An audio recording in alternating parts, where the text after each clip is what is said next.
পয়েন্টটা বুঝেন কেন দাজ্জালের ফিতনা ভয়ঙ্কর। এখন আমি আসিনি, এত যুক্তি দিয়েও মানুষকে হেদায়েত করা যাচ্ছে না। মানুষ শাহজালালের কবরেই যাচ্ছে, ঈসা আলাইহিস সালামের মূর্তির সামনেই সিজদা করতেছে, মা কালী মা দুর্গার মূর্তির সামনেই সিজদা করতেছে। তাহলে রবের ন্যূনতম যোগ্যতা না থাকার পরেও মানুষ ফেরাউনের ইবাদত করেছে। রব হওয়ার ন্যূনতম যোগ্যতা না থাকার পরও মানুষ নমরুদের ইবাদত করেছে। রব হওয়ার ন্যূনতম যোগ্যতা না থাকার পরও এবং আল্লাহর এত যুক্তি তর্কের বিপরীতে গিয়ে মানুষ এই সমস্ত বাতিল ইলাহির ইবাদত করতেছে। তাহলে যেই দিন এমন ব্যক্তির আবির্ভাব হবে যে রবের প্রমাণ দিয়ে দিবে যে আমি রব, প্রমাণ নাও। আসমানকে আদেশ করবো, আসমান বৃষ্টি বর্ষণ করবে। জমিনকে আদেশ করব, জমিন ফসল উৎপাদন করবে। যদি বলি আসমান বৃষ্টি বর্ষণ করিও না, করবে না। যদি বলি জমিন ফসল উৎপাদন করো না, তাহলে করবে না। তাহলে সেই দিন মানুষের কি হবে? কেন দাজ্জালের ফিতনা ভয়াবহ, এটা যদি আমি বুঝাতে না পারি তাহলে সেটা আমার ব্যর্থতা। বাতিল ইলাহ যাদের রব হওয়ার ন্যূনতম যোগ্যতা নাই, তাদের থেকেই তো মানুষকে হেদায়েত করা যাচ্ছে না। তাহলে যেই দিন এমন শক্তি আসবে যে রবের ক্ষমতা নিয়ে আসবে, ওর থেকে মানুষ কেমনে নিজের ঈমান বাঁচাবে? শাহজালাল তো মানুষকে দেখায়নি যে আমি আকাশ থেকে বৃষ্টি বর্ষণ করতেছি আমার আদেশে, তাও তো ওখানে গিয়ে মানুষ পূজা দিচ্ছে। কিন্তু যেদিন দাজ্জাল দেখাবে যে আমার আদেশে আসমান থেকে বৃষ্টি হচ্ছে, সেই দিন মানুষের কি হবে? এই জন্য এটি পৃথিবীর ইতিহাসের সবচেয়ে ভয়ঙ্কর ফিতনা। এই রকম ভয়াবহ ফিতনা পৃথিবী তার অতীতে কোনোদিন আসেনি। আর এই ফিতনা থেকে মানুষের পক্ষে বেঁচে থাকাও সহজ নয়, অনেক কঠিন। মানুষকে এত যুক্তি তর্ক দিয়ে বাতিল ইলাহ থেকে বাঁচিয়ে রাখা যাচ্ছে না, তো দাজ্জাল থেকে কিভাবে বাঁচিয়ে রাখা যাবে? কেন দাজ্জাল তো তখন রবের প্রমাণ দেবে, তখন তো আর যুক্তি তর্ক খাটবে না। এখন তো অন্তত আমি চ্যালেঞ্জ করতে পারতেছি, আরে ও তো এটা পারে না, ও তো এটা পারে না। দাজ্জাল বলবে আমি পারি, মরা মানুষকে জীবিত করে দেবে। এই জন্য দাজ্জালের ফিতনা পৃথিবীর সবচেয়ে বড় ফিতনা। আর এই ফিতনা মোকাবেলা করবে উম্মতে মুহাম্মাদি। রাসূলুল্লাহ সাল্লাল্লাহু আলাইহি ওয়াসাল্লাম বললেন, আমার পরে কিয়ামত পর্যন্ত 6টা জিনিসকে গণনা করো। 1 নাম্বার আমার মৃত্যু, 2 নাম্বার মসজিদে আকসার বিজয়, যা ইতিমধ্যে 2 বার হয়েছে। 2 বারই খ্রিস্টানদের কাছ থেকে বিজয় করা হয়েছে। আর যদি 3য় বার বিজয় হয় তাহলে হবে ইহুদিদের নিকট থেকে। 3 নাম্বার এমন ভয়ঙ্কর মহামারী যে প্রাণীতে যদি মহামারী লাগে যেমন একটাও বাঁচে না, মুরগির খামারে যদি মহামারী লাগে তো সব মুরগি মরে সাফ হয়ে যায়, একটাও মুরগি বাঁচে না। তো এরকম মহামারী দেখা দিবে যে মানুষ পৃথিবীর মরে সব সাফ।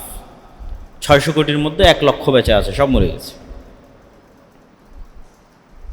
10 লক্ষ বেঁচে আছে, সব মরে গেছে। 1 কোটি বেঁচে আছে, সব মরে গেছে। এরকম ভয়ঙ্কর ভয়াবহ মহামারী। তো যখনই ভয়ঙ্কর ভয়াবহ কোনো মহামারী দেখা দিয়েছে, সাহাবীরা, তাবিরা, আলেম ওলামারা মনে করেছে এটাই মনে হয় সেই মহামারী। আল্লাহ ভালো জানে সেটা কোন মহামারী। তারপরে এমন ধন সম্পদের আধিক্য হবে যে মানুষকে 100 টাকা দিলেও মনে করবে কম দিল। কেন? ওর নিজের কাছে এত হাজার হাজার টাকা আছে, 1 কোটি টাকা দিলে মনে করবে যে দিল মনে হয় কিছু, যেহেতু 1 কোটি টাকা দিয়েছে। কিন্তু 100 টাকা এটা গণনার মধ্যেই আসবে। কিছু কিছু আলেম ওলামা বলেছেন এটা ওমর ইবনে আব্দুল আজিজের যুগে পার হয়ে গেছে। আল্লাহু আলাম। তারপরে রাসূল সাল্লাল্লাহু আলাইহি ওয়াসাল্লাম বললেন, এমন এক ফিতনা যেই ফিতনায় যুক্ত হয়ে যাবে আরবের প্রত্যেকটা ঘর।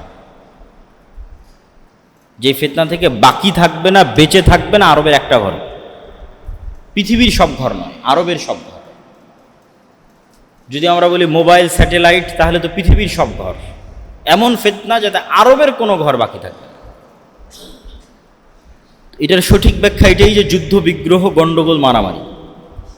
এমন যুদ্ধ বিগ্রহ, এমন গণ্ডগোল, মারামারি যেটাতে সারা আরবের সব মানুষ যুক্ত হয়ে যাবে।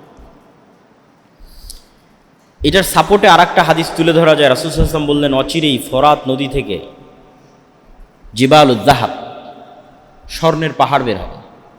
এই স্বর্ণের পাহাড় নিয়ে আরবের মানুষ এমন ভয়ঙ্কর যুদ্ধে লিপ্ত হবে, তোমাদের সময় যদি এরকম কোনো ঘটনা ঘটে তোমরা খবরদার ওই স্বর্ণ নিয়ে মারামারিতে যুক্ত হবে না, এটা ফিতনা। স্বর্ণ মানে যদি প্রকৃত স্বর্ণ হয় তাও ঠিক। কেন? আজ থেকে 500 বছর আগের মানুষও বিশ্বাস করবে না যে মাটির নিচ থেকে এভাবে তেল বের হচ্ছে, আর সেই তেল দিয়ে আমরা বিমান চালাচ্ছি আর গাড়ি চালাচ্ছি। তাহলে মরুভূমির নিচে যে তেল আছে এটা যেমন মানুষ জানতো না, তো মরুভূমির নিচে যে পানির নিচে, সমুদ্র নদীর নিচে যে স্বর্ণ আছে এটা অজানা, অস্বাভাবিক না। আর যদি স্বর্ণ মানে দামি কিছু হয়, তো তেল তো অনেক দামি, স্বর্ণের চেয়ে দামি। মানুষ স্বর্ণের চেয়ে দামি না হলে পেট্রোল পাম্পে লাইন দিয়েছে, কত টাকায় বিক্রি করবেন, তত টাকা দিয়ে মানুষ কিনে নেবে, স্বর্ণের চেয়ে বেশি দামেও কিনে নেবে তেল। তো তেল নিয়ে মারামারি হতে পারে, আল্লাহু আলাম। কিন্তু এমন এক ফিতনা যাতে আরবের প্রত্যেক ঘর যুক্ত হবে। সুম্মা হুদনাতুন বাইনাকুম ওয়া বাইনার রোম, তারপরে এমন একটা চুক্তি, যেই চুক্তি তোমাদের মধ্যে আর রোমানদের মধ্যে হবে। তো এই হাদিস যখন যে যুগের আলেম পড়েছে সে তার যুগ অনুযায়ী মিলাতে চেয়েছে।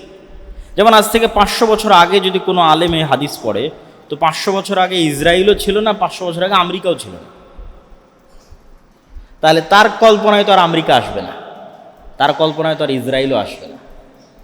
হ্যাঁ, ইউরোপ ছিল, তার কল্পনায় ইউরোপ আসতে পারে। তো তোমাদের মধ্যে আর রোমান খ্রিস্টানদের মধ্যে একটা চুক্তি হবে। এখন এই খ্রিস্টান রোমান কারা? আমরা যদি এখন দেখি তাহলে এখন দেখতে পাই ইউরোপ দেখতে পাই, আমেরিকা দেখতে পাই, রাশিয়া দেখতে পাই। আল্লাহু আলাম কারা হবে তারা, যাদের সাথে মুসলমানদের চুক্তি হবে। কিন্তু এতটুকু নিশ্চিত, খ্রিস্টানদের সাথে মুসলমানদের চুক্তি হবে। খ্রিস্টানদের সাথে মুসলমানদের চুক্তির ভিত্তিতে 1/3 শত্রুর বিরুদ্ধে মুসলমানেরা যুদ্ধ করবে। এই তৃতীয় শত্রু কারা? ওই যে বললাম 500 বছর আগে যে হাদিস পড়েছে তার কাছে একরকম মনে হতে পারে, আজকে আমি পড়ছি আমার কাছে একরকম মনে হতে পারে, 500 বছর পরে যে পড়বে তার কাছে আর এক রকম মনে হতে পারে। 500 বছর পরে আমেরিকা, ইসরায়েল, চায়না, রাশিয়া নাও থাকতে পারে, অন্য কেউ আসবে, তখন সে হয়তো তার সাথে মিলানোর চেষ্টা করবে। কিন্তু এতটুকু নিশ্চিত যে খ্রিস্টান আর মুসলমানদের চুক্তি হবে, খ্রিস্টান আর মুসলমানেরা মিলে 1/3 শত্রুর বিরুদ্ধে যুদ্ধ করবে। ওই তৃতীয় শত্রু ইহুদিও হতে পারে, হিন্দুও হতে পারে, চাইনিজ, মায়ানমারের বৌদ্ধরাও হতে পারে। কারা আল্লাহ ভালো জানে কারা হবে। এই যুদ্ধে খ্রিস্টান এবং মুসলমানদের বিজয় হবে। বিজয় হওয়ার পর একজন খ্রিস্টান ক্রুশ উঁচিয়ে ধরে বলবে যে এটার কারণে বিজয় হয়েছে। তখন এক মুসলমান উঠে ওই ক্রুশকে ভেঙে দিবে, অন্য রিওয়ায়েতে আছে ওই ব্যক্তিকেই হত্যা করবে। তখন খ্রিস্টান আর মুসলমান আলাদা হয়ে যাবে। এই একটা বিষয়কে কেন্দ্র করে এরা এবার নিজেরা যুদ্ধে জড়িয়ে পড়বে। এই যে খ্রিস্টান এবং মুসলমানদের এই যুদ্ধ, এই যুদ্ধই হচ্ছে পৃথিবীর সবচেয়ে ভয়ঙ্কর এবং ভয়াবহ যুদ্ধ। এই যুদ্ধটাই হচ্ছে মালহামাল কুবরা, এই যুদ্ধটাই হচ্ছে বাইবেলে বলা আর্মাগেড্ডন, পৃথিবীর ইতিহাসের সবচেয়ে ভয়ঙ্কর রক্তক্ষয়ী যুদ্ধ। এটা এখন হবে। এই যে খ্রিস্টানরা আলাদা হয়ে গেল, মুসলমানরা আলাদা হয়ে গেল, এরা এখন মুখোমুখি। রাসূল সাল্লাল্লাহু আলাইহি ওয়াসাল্লামের বর্ণনা অনুযায়ী সেই দিন খ্রিস্টানদের পদাতিক সোলজার বাহিনীর ফাইটারের সংখ্যা হবে 9,65,000, প্রায় 10 লক্ষ। আর যুদ্ধটা হবে সিরিয়া এবং তুরস্কের সীমান্তবর্তী অঞ্চলে। আর এই যুদ্ধে মুসলমানেরা 3 ভাগে বিভক্ত হয়ে যাবে। এক ভাগ যুদ্ধের মাঠ থেকে পালিয়ে যাবে। যুদ্ধের মাঠ থেকে পালানো এমনি কবিরা গুনাহ, মানে ইসলামের কবিরা গুনাহের যদি আমরা শীর্ষ 10 কবিরা গুনাহের লিস্ট করি, শীর্ষ 10, তাহলে শীর্ষ 10-এর একটা হবে জিহাদের মাঠ থেকে পালানো। 1 নম্বরে যদি থাকে শিরক, 2 নম্বরে পিতামাতার অবাধ্যতা, 3 নম্বরে নিজের সন্তানকে হত্যা করা দারিদ্রতার ভয়ে, 4 নম্বরে প্রতিবেশীর স্ত্রীর সাথে জেনায় লিপ্ত হওয়া। এইভাবে সিরিয়াল যদি নিচে আসতে থাকে, তো শীর্ষ 10টার মধ্যে একটা আসবে জিহাদের মাঠ থেকে পালানো। কিন্তু প্রত্যেক কবিরা গুনাহের তওবা আছে, প্রত্যেক কবিরা গুনাহের তওবা আছে, শিরকেরও তওবা আছে। যত সাহাবী মুসলমান হয়েছে সব তো শিরক থেকেই মুসলমান হয়েছে। যত মানুষ হিন্দু থেকে মুসলমান সব তো শিরক থেকে মুসলমান হয়েছে। তো শিরকেরও তওবা আছে যতক্ষণ শ্বাস আছে। তাহলে আমরা যে এতদিন জেনে আসলাম শিরক করলে ক্ষমা হয় না, শিরক করলে কখন ক্ষমা হয় না? কিয়ামতের মাঠে আল্লাহ মানুষের এমনও গুনাহ মাফ করে দিবে যেই গুনাহের জন্য মানুষ ক্ষমাই চায়নি। বলেন আল্লাহু আকবার। কিয়ামতের মাঠে আল্লাহ বান্দার এমনও গুনাহ ক্ষমা করে দিবে যার জন্য সে ক্ষমাও চায়নি। আল্লাহ ডেকে বলবে, এই গুনাহ করেছো? বলে হ্যাঁ করেছি। তুমি যাও, তোমাকে ক্ষমা করে দিই। ওই দিন আল্লাহ সুবহানাহু ওয়া তাআলা এই যে স্বেচ্ছায় মানুষকে ক্ষমা করে দিচ্ছেন, যে লাওয়াতাই তুমুনি বিকরাবিল আরজি খাতায়া, আসমান জমিন পরিপূর্ণ গুনাহ নিয়ে যদি উপস্থিত হও, তাহলে আমি আল্লাহ আসমান জমিন পূর্ণ ক্ষমা নিয়ে উপস্থিত হব। ওই দিন সব ক্ষমা করে দেবো যদি শিরক না থাকে। ওটা হলো ওই দিন। মানে কেউ যদি শিরক মুক্ত অবস্থায় পৃথিবী থেকে মৃত্যুবরণ করে, অথবা শিরক করে থাকলে দুনিয়াতেই তওবা করে নেয়, যতক্ষণ শ্বাস আছে ততক্ষণ সব গুনাহের ক্ষমা আছে, শিরকেরও ক্ষমা আছে। শিরক করেছে, তওবা করে নেবে। তাহলে এবার অন্য আর যে গুনাহগুলো আছে ছোটোখাটো, যেগুলোর জন্য বিপদে পড়তে পারে, এগুলো আল্লাহ চাইলে স্বেচ্ছায় কিয়ামতের মাঠে ক্ষমা করে দিয়ে তাকে জান্নাতে দিয়ে দিতে পারেন। কিন্তু কিয়ামতের মাঠে আল্লাহ ক্ষমা করবেন না, সেটা হলো শিরক। স্বেচ্ছায় ক্ষমা করবেন না, সেটা হলো শিরক। কিন্তু তওবা সব গুনাহের আছে, শিরকেরও আছে, যতক্ষণ শ্বাস আছে।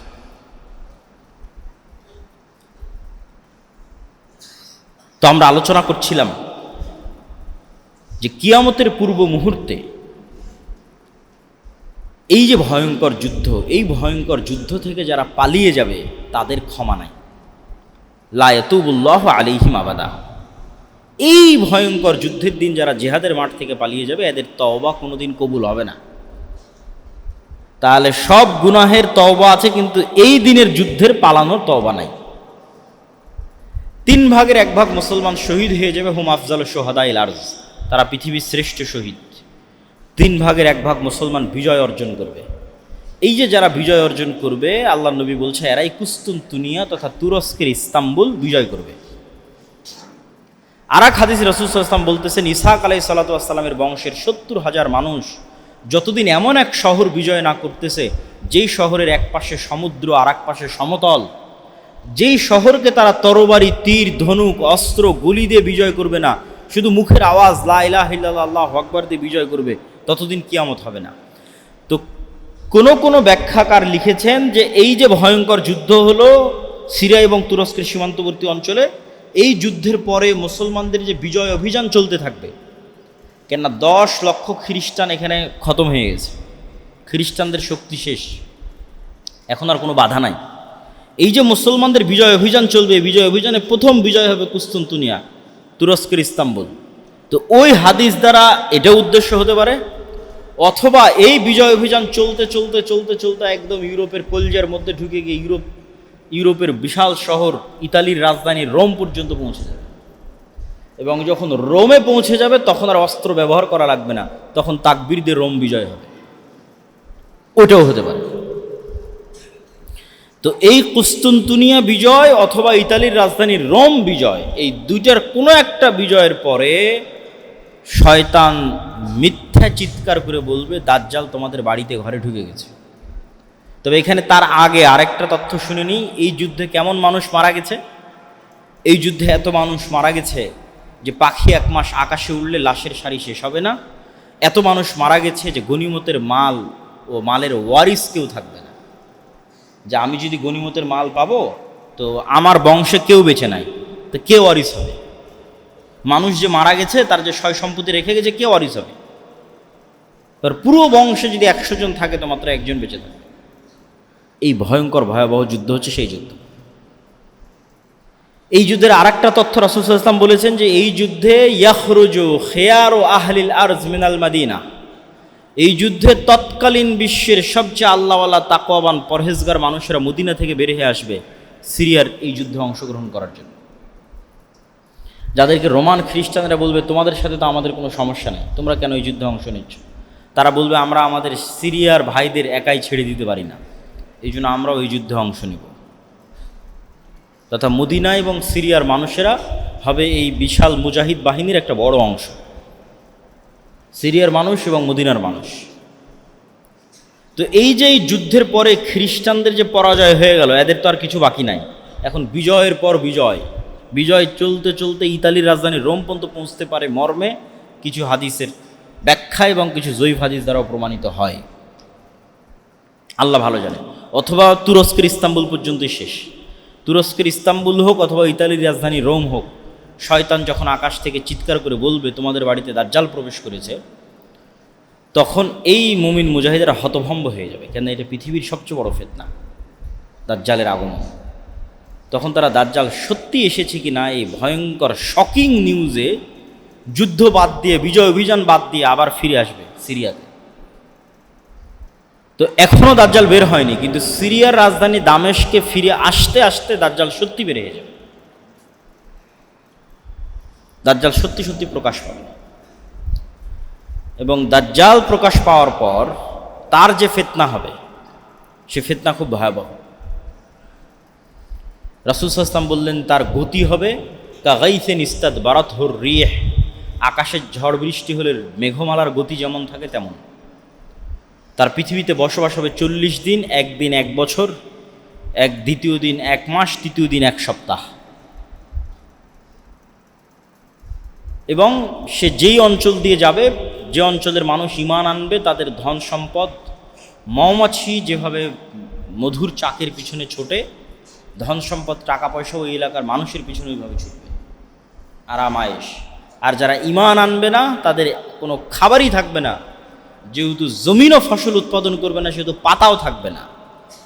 তো কি খাবে? এরকম কাঠ, তীর ধনু কাঠ, এগুলো চাবিয়ে চাবিয়ে এগুলোর মধ্যে থেকে যদি কোনো রস বের হয় সেটা তখন মানুষ খাবে। এটা হচ্ছে আমার হাদিস।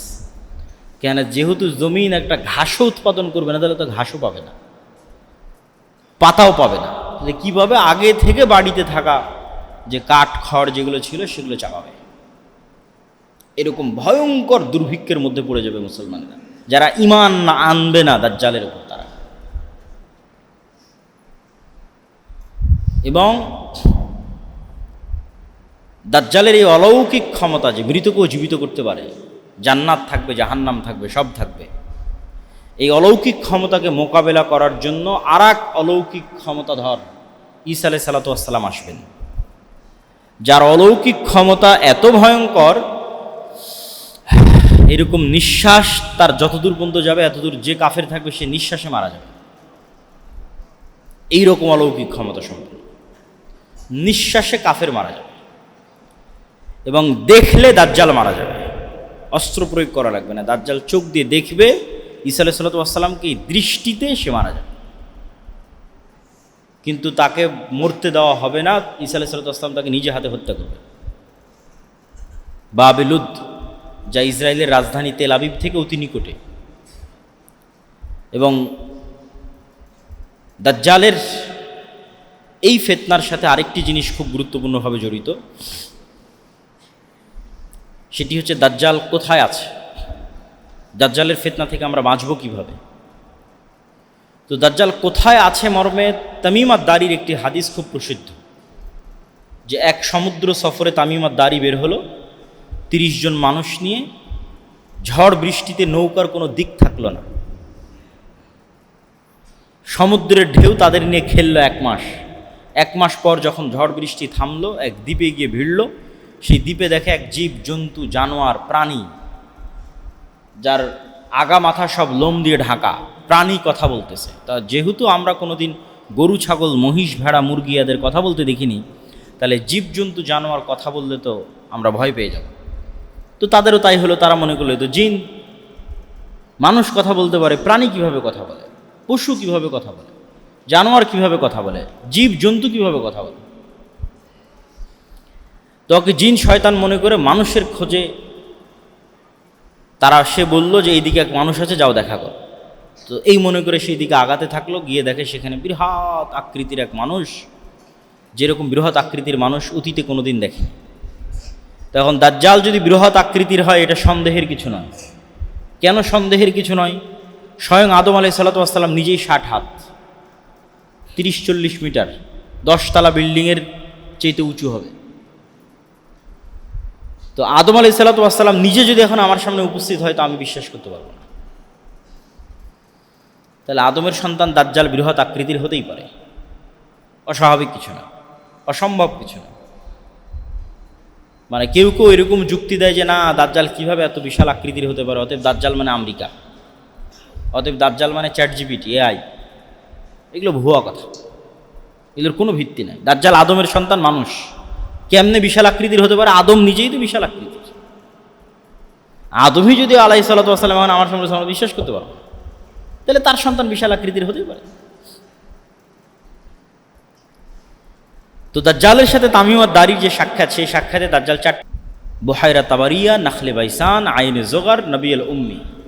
বহায়রা তাবারিয়া lake of Tiberias, sea of Galilee, এটা ইসরায়েলের সীমানার মধ্যে। এখন বাইবেলের বর্ণনা অনুযায়ী ঈসা আলাইহিস সালাম সব মুজিজা এখানে দেখাতেন।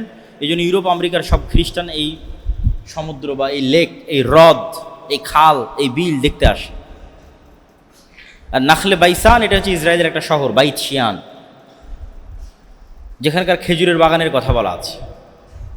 আর আইনে জোগার এটা হচ্ছে ডেড সি, জর্ডানের সীমানার কাছে ডেড সির অতি নিকটে একটা জায়গা, স্প্রিং অফ জোয়ার, যেটাও বাইবেলের বর্ণনা অনুযায়ী লূত আলাইহিস সালামকে যেখানে আশ্রয় দেওয়া হয়েছিল সেটা। ফলত এটাও খ্রিস্টানদের কাছে খুব পবিত্র, খ্রিস্টানরা এটাও দেখতে আসে। তো এই তিনটা প্রশ্ন করেই দাজ্জাল কি বলছে, তিনটার সাথে পানির কানেকশান আছে। পানির সাথে দাজ্জালের কি রহস্য আল্লাহ ভালো জানে। সি অফ গ্যালিলি সেটাও পানি, নাখলে বাইসানে মানুষ পানি দিয়ে খেজুর চাষ করে কিনা ওখানেও পানি, আর আইনে জোগাড়ে পানি আছে কিনা এটাও পানি। আর তিনটাতেই দাজ্জাল বললো যে এগুলো সব বাদ হয়ে যাবে, থাকবে না। ওই সি অফ গ্যালিলিতেও পানি থাকবে না, এটাতেও পানি থাকবে না, ওই নাখলে বাইসান ওখানেও খেজুর চাষ হবে না। এখন কেউ কেউ মনে করে যে দাজ্জাল আসার আগেই মনে হয় এগুলোর পানি কমে যাবে, কিন্তু আর এক হাদিসে দেখা যাচ্ছে, ইয়াজুজ মাজুজের হাদিসে, যে ইয়াজুজ মাজুজ পৃথিবীতে এসে সবার আগে এই sea of Galilee, lake of Tiberias এটার পানি খাবে। তো পানি যদি দাজ্জাল আসার আগেই শেষ হয়, তাহলে ইয়াজুজ মাজুজ পানি কই পাবে? তাহলে দাজ্জাল যে বললো পানি শেষ হয়ে যাবে, তো ইয়াজুজ মাজুজ খাওয়ার মাধ্যমে শেষ হয়ে যেতে পারে। এটা নিশ্চিত করে বলা যাবে না যে দাজ্জাল আসার আগেই শেষ হবে, এটা বলা যাবে। শেষ হবে একদিন না একদিন, ওই যে ইয়াজুজ মাজুজ আসার জন্য পানি খাবে, তখন শেষ হয়ে যাবে, আল্লাহ ভালো জানে।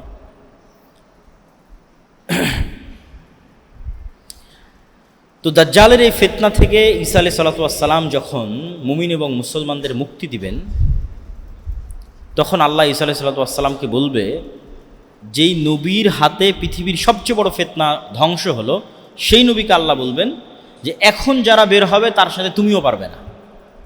দাজ্জালের সাথে তো মুমিন মুজাহিদেরা পারেনি, তুমি ঈসা তোমাকে পাঠালাম, তুমি পেরেছো। এখন যারা বের হবে তাদের সাথে তুমিও পারবে না। অতএব মুমিন মুজাহিদের নিয়ে তুর পাহাড়ে আশ্রয় নাও, এখন বের হবে ইয়াজুজ মাজুজ, এদের সাথে আমার কোনো বান্দা এদের মোকাবেলা করতে পারবে না। এদের সংখ্যা এত বেশি যে রাসূল সাল্লাল্লাহু আলাইহি ওয়াসাল্লাম বলছেন, আদমের সন্তানের প্রত্যেক 1000-এ 999 জন জাহান্নামে যাবে। প্রত্যেক 1000-এ 999 জন জাহান্নামে যাবে, আদমের সন্তান প্রত্যেক 1000-এ। তো সাহাবীরা হতাশ যে প্রত্যেক 1000-এ যদি 999 জন জাহান্নামে যায়, তাহলে আমাদের জান্নাতে যাওয়ার কোনো সম্ভাবনা নাই, আমরাও তাহলে জাহান্নামে। তখন রাসূল সাল্লাল্লাহু আলাইহি ওয়াসাল্লাম বলছে, হতাশ হওয়ার কিছু নাই। প্রত্যেক 1000-এ যে 999 জন জাহান্নামে যাবে, এই 999 জনের বেশিরভাগই ইয়াজুজ মাজুজ।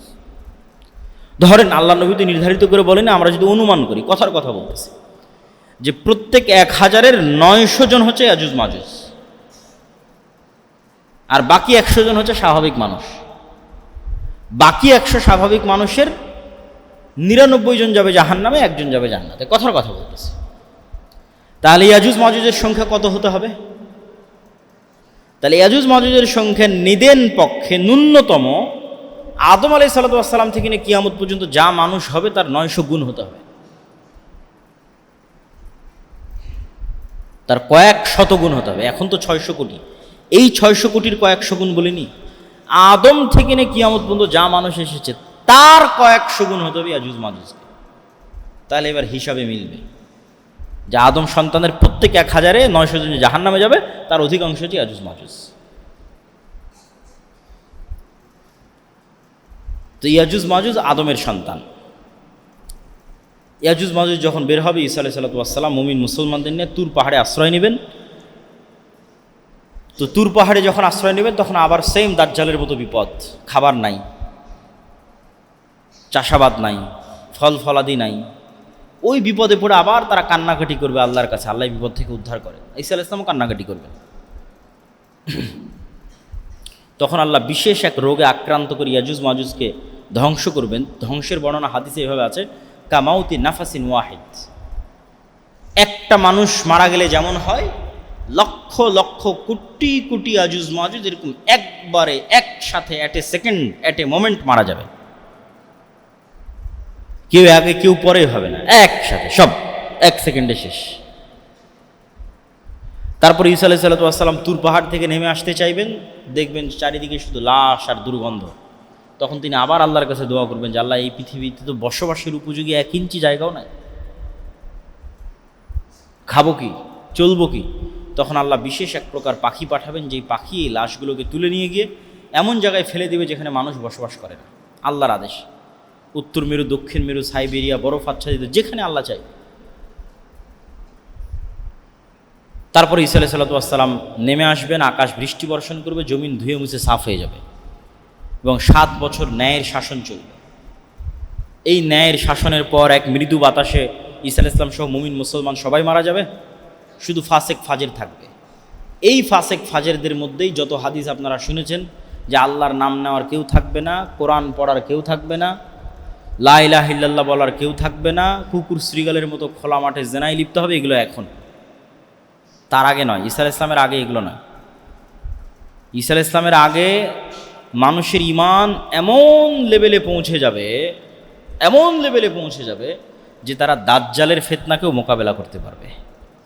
মুসলমানদের ঈমান এত উঁচুতে পৌঁছে যাবে যে দাজ্জাল বের হওয়ার আগে মুসলমানরা সব বিজয় করে নেবে। এই ভারত বলেন, মসজিদে আকসা বলেন, তুরস্ক বলেন, ইউরোপ বলেন, সারা বিশ্ব মুসলমানরা বিজয় করে নেবে। যখন মুসলমানদের বিজয় অভিযান ঠেকাতে পারবে এরকম কোনো শক্তি পৃথিবীতে বাকি নাই, না ইহুদিদের না খ্রিস্টানদের, তখন এবার রাগের মাথায় দাজ্জাল বের হবে। তাহলে যেই মুসলমানেরা সারা পৃথিবী বিজয় করবে, সেই মুসলমানদের কাছে তখন নতুন কোনো নবী থাকবে না, নতুন কোনো কোরআন থাকবে না, নতুন কোনো হাদিস থাকবে না। এই কোরআনই যা আমরা পড়ছি, এই হাদিসই যা আমরা পড়ছি। তো ফলত ঈসা আলাইহিস সালামের পূর্বে এগুলো হবে না, যে কোরআন নাই, কাবা ঘরে হজ নাই, লা ইলাহা ইল্লাল্লাহ নাম নেওয়ার কেউ নাই, না। ঈসা আলাইহিস সালামের আগে তো মুসলমানরা বিশ্ব বিজয় করবে, দাজ্জালের আগে, দাজ্জালের পূর্বেই। তাহলে এগুলো হবে কখন? ঈসা আলাইহিস সালামের মৃত্যুর পরে। ঈসা আলাইহিস সালামের আসার আগ পর্যন্ত জ্ঞানের চর্চা থাকবে না, শুধু ইসলামের চর্চা থাকবে না, শুধু সর্বোচ্চ পর্যায়ে পৌঁছে যাবে, তার সর্বোচ্চ চূড়া এবং শিখরে পৌঁছে যাবে। বক্তব্যের যেহেতু জুমার খুতবা, সেহেতু আমরা এই আলোচনা অত বিস্তারিত এবং লম্বা করতে পারতেছি না, কিন্তু শিক্ষণীয় অংশটুকু বলে শেষ করি। 2টা উত্তর দিয়ে শেষ করবো। 1, এই দাজ্জাল এবং ইয়াজুজ মাজুজ আছে কোথায়, আর 2, এই দাজ্জালের ফিতনা থেকে বাঁচবো কীভাবে, দিয়ে বলে বক্তব্য শেষ। দাজ্জাল এবং ইয়াজুজ মাজুজ কোথায় আছে এই প্রশ্ন উত্থাপন করে আমাদের ঈমান নষ্ট করা হয় এবং উল্টা পাল্টা ব্যাখ্যা দেওয়া হয়। বলে ইয়াজুজ মাজুজ হচ্ছে এই চাইনিজেরা ইয়াজুজ মাজুজ, কেউ বলে রাশিয়ানরা ইয়াজুজ মাজুজ, কেউ বলে আমেরিকা ইসরায়েল এরা ইয়াজুজ মাজুজ, কেউ বলেছিল হালাকু খা চেঙ্গিস খারে ইয়াজুজ মাজুজ। না, এগুলো উল্টাপাল্টা ব্যাখ্যা করা যাবে না। কেন মানুষের মনে হয় যে সারা পৃথিবী তো আমাদের কন্ট্রোলে, তো কোথায় ইয়াজুজ মাজুজ আর কোথায় দাজ্জাল? কিন্তু আপনি আশ্চর্য হবেন যে মানুষ মহাকাশ সম্পর্কে যতটুকু জানে, এই যে কয়দিন আগেও নাকি চাঁদ থেকে ঘুরে আসলো মানুষ 1 সপ্তাহের মধ্যে, তো ওই মানুষদেরকে বলেন, নাসাকে বলেন যে তোমাকে চাঁদে যেতে হবে না, তুমি মাটির নিচে যাও। নাসা মাটির নিচে মাত্র 12 কিলোমিটার পর্যন্ত যেতে পারে। রাশিয়া, চাইনিজ এবং আমেরিকার সকল বিজ্ঞানীরা মিলে মাটির নিচে শুধু 12 কিলোমিটার ঢুকতে পারে। তারপরে আর কোনো যন্ত্রই টিকে না, সব আগুনে জ্বলে পড়ে ছারখার হয়ে যায়। ওরকম কোনো যন্ত্রই আর আবিষ্কার হয়। তাহলে মানুষ মহাকাশে যত দূর গেছে, ঠিক তার উল্টা চিত্র মাটির নিচে। কিচ্ছু জানে না মানুষ মাটির নিচে কি আছে, কিছুই জানে না। 12 কিলোমিটারের পরে কি আছে মানুষ জানে না। আর জানার শক্তি এবং ক্ষমতার কনফিডেন্সও মানুষের নাই, বিজ্ঞানীদের নেই। ঠিক মানুষ মহাকাশে যত দূর গেছে তার উল্টা চিত্র মহাসমুদ্রের। মহাসমুদ্রের এমনও জায়গা আছে, এমনও গভীর খাদ আছে যেগুলোতে পৃথিবীর কোনো যন্ত্র কাজ করে না, কোনো নেভিগেশন, কোনো ইন্টারনেট নেটওয়ার্ক। এই জন্য ওগুলো দিয়ে কোনো জাহাজও যায় না, ওগুলোর উপর দিয়েও কোনো উড়োজাহাজ যায় না। তাহলে মানুষ মহাকাশের রহস্য ভেদ করে নিয়েছে, খুব ভালো কথা, কিন্তু মাটির নিচের রহস্য মানুষ ভেদ করতে পারেনি, মহাসমুদ্রের রহস্য মানুষ ভেদ করতে পারেনি। তাহলে মানুষের সবচেয়ে দুর্বল জায়গা তো মাটির নিচে, মানুষের সবচেয়ে দুর্বল জায়গা তো সমুদ্রে। এটা সম্পর্কে মানুষ কিছুই জানে না, জানার ক্ষমতাই নাই, জানবে কীভাবে, সম্ভবই না। তাহলে সব আমার কন্ট্রোলে, এটা ভুল কথা।